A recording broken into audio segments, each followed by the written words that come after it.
ناظرین آداب، مورخہ 28 جنوری 2025 مطابق 27 رجب المرجب 1446 ہجری کے اودھ نامہ وائس ایڈیشن میں آپ کا خیر مقدم ہے۔ پیش خدمت ہے اودھ نامہ میں شائع خاص خبروں کی تلخیص۔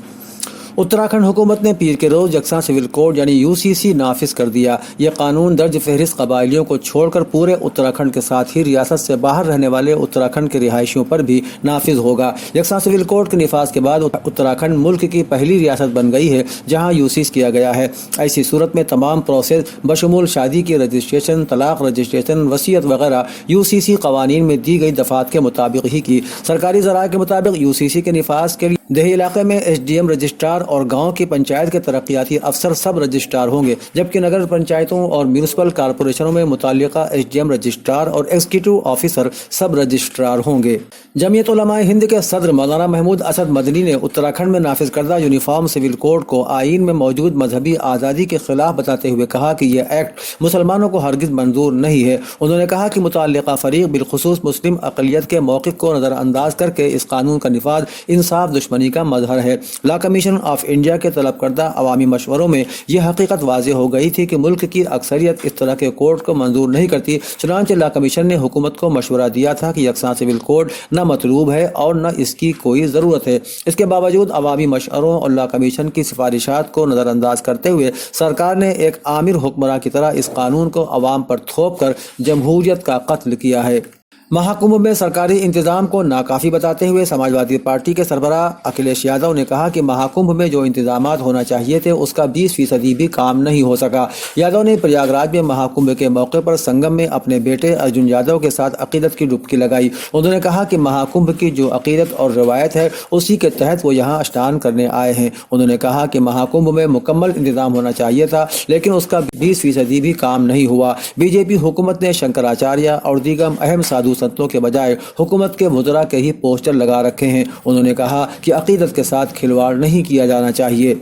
لوک سبھا میں اپوزیشن لیڈر اور کانگریس کے رہنما راہل گاندھی نے پیر کو مدھیہ پردیش میں جے باپو، جے بھیم، جے آئین ریلی سے خطاب کیا۔ اس دوران ان کے ساتھ کانگریس پارٹی کے صدر ملکاراجن کھڑگے بھی موجود تھے۔ راہل گاندھی نے ریلی سے خطاب کرتے ہوئے کہا کہ پارلیمانی انتخاب سے پہلے بھی BJP لیڈران نے کہا تھا کہ اگر انتخاب میں 400 سیٹیں آ گئیں تو وہ آئین کو بدل دیں گے، لیکن BJP کے سامنے کانگریس اور انڈیا اتحاد کے لیڈران اور کارکنان کھڑے ہو گئے۔ نتیجتاً پارلیمنٹ میں نریندر مودی کو آئین کے سامنے جھکنا پڑا۔ ساتھ ہی انہوں نے کہا کہ ہندوستان میں آئیڈیالوجی کی لڑائی ہے۔ ایک طرف کانگریس ہے جو آئین کو مانتی ہے اور اس کے لیے لڑ رہی ہے، اور دوسری جانب RSS BJP ہے جو آئین کے خلاف ہے۔ یہ لوگ آئین کو کمزور کرتے ہیں اور اسے ختم کرنا چاہتے ہیں۔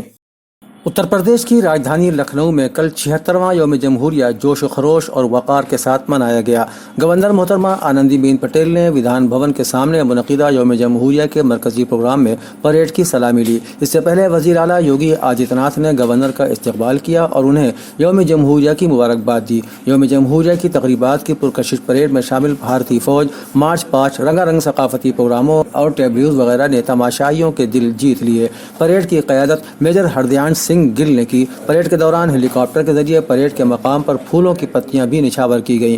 اتر پردیش کے وزیر اعلیٰ یوگی آدتیہ ناتھ نے کل 26 جنوری کو اپنی سرکاری رہائش گاہ پر بھی 76ویں یوم جمہوریہ کے موقع پر قومی پرچم لہرایا۔ اس موقع پر انہوں نے مادر وطن کے لیے اپنی جانوں کا نذرانہ پیش کرنے والے شہیدوں اور محب وطنوں کو خراج عقیدت پیش کرتے ہوئے ہندوستانی آئین کے بنانے والوں کو خراج عقیدت پیش کیا۔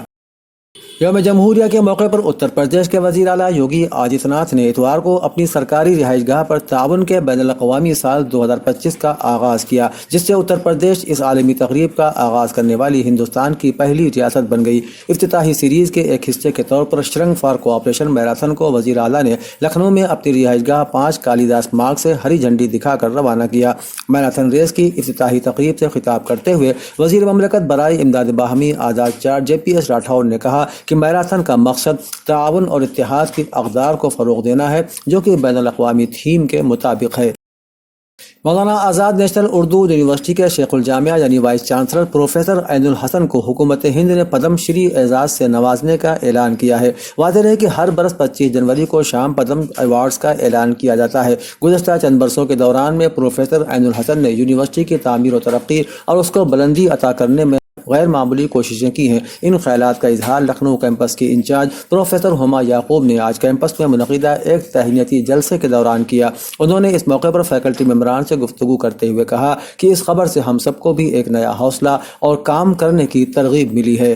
یو پی پریس کلب اور اتر پردیش ساہتیہ سبھا کے ذریعے آج 153واں سرجن سمان تقریب کا انعقاد کیا گیا۔ حسیب صدیقی، سرویش استھانہ، نربھے نارائن گپت اور راجیو وسل نے سرجن اردو اعزاز رفعت شہزاد صدیقی، سرجن ہندی اعزاز لوکیش ترپاٹھی کو دیا۔ نربھے نشچل کے تال میل اور طرز عمل میں تقریب کا آغاز کوی سندھیا ترپاٹھی، سبھاش رسیا، کمل اگیتیہ، شیکھر ترپاٹھی، اشوک یادو، شلبھ جی، اروند جھا، وندنا وشیش، رشمی شفق اور وندنا نے کیا۔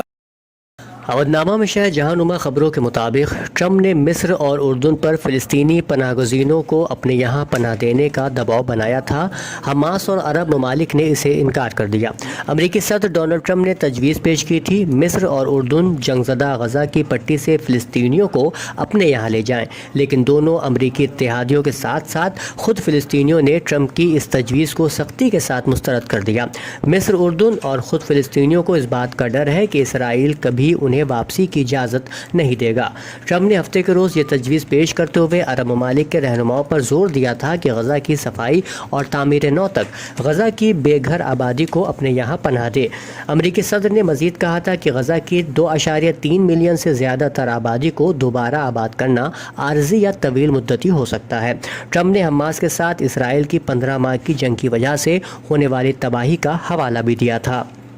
جنوبی لبنان میں غاصب صہیونی حکومت کی تمام تر جارحیتوں اور دھمکیوں کے باوجود وہاں مکینوں کی اپنے گھروں کی جانب شجاعانہ واپسی کی خبر عام ہونے کے بعد رہبر انقلاب اسلامی نے اپنی ایک سوشل میڈیا پوسٹ میں ان کی بہادری کو خراج تحسین پیش کیا۔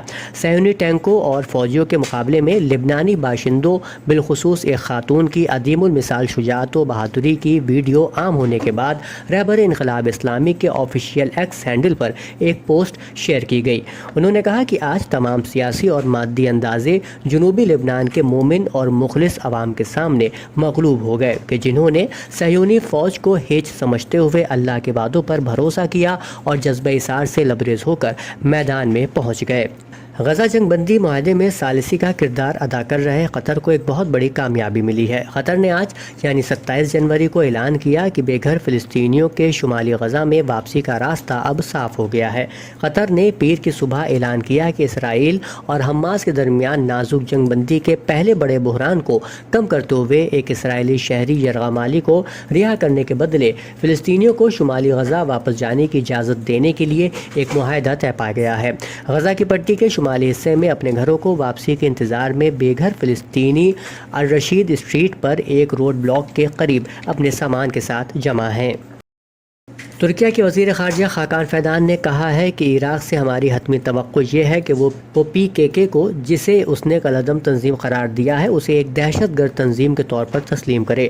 ان خیالات کا اظہار انہوں نے عراق کے دارالحکومت بغداد کے دورے کے دوران عراقی وزیر خارجہ فواد حسین سے ملاقات کے بعد مشترکہ پریس کانفرنس سے خطاب کرتے ہوئے کہی۔ مسٹر فیدان نے کہا کہ عراق جتنا زیادہ طاقتور اور امیر ہوگا، ترکیہ کی خوشحالی اتنی ہی بڑھے گی۔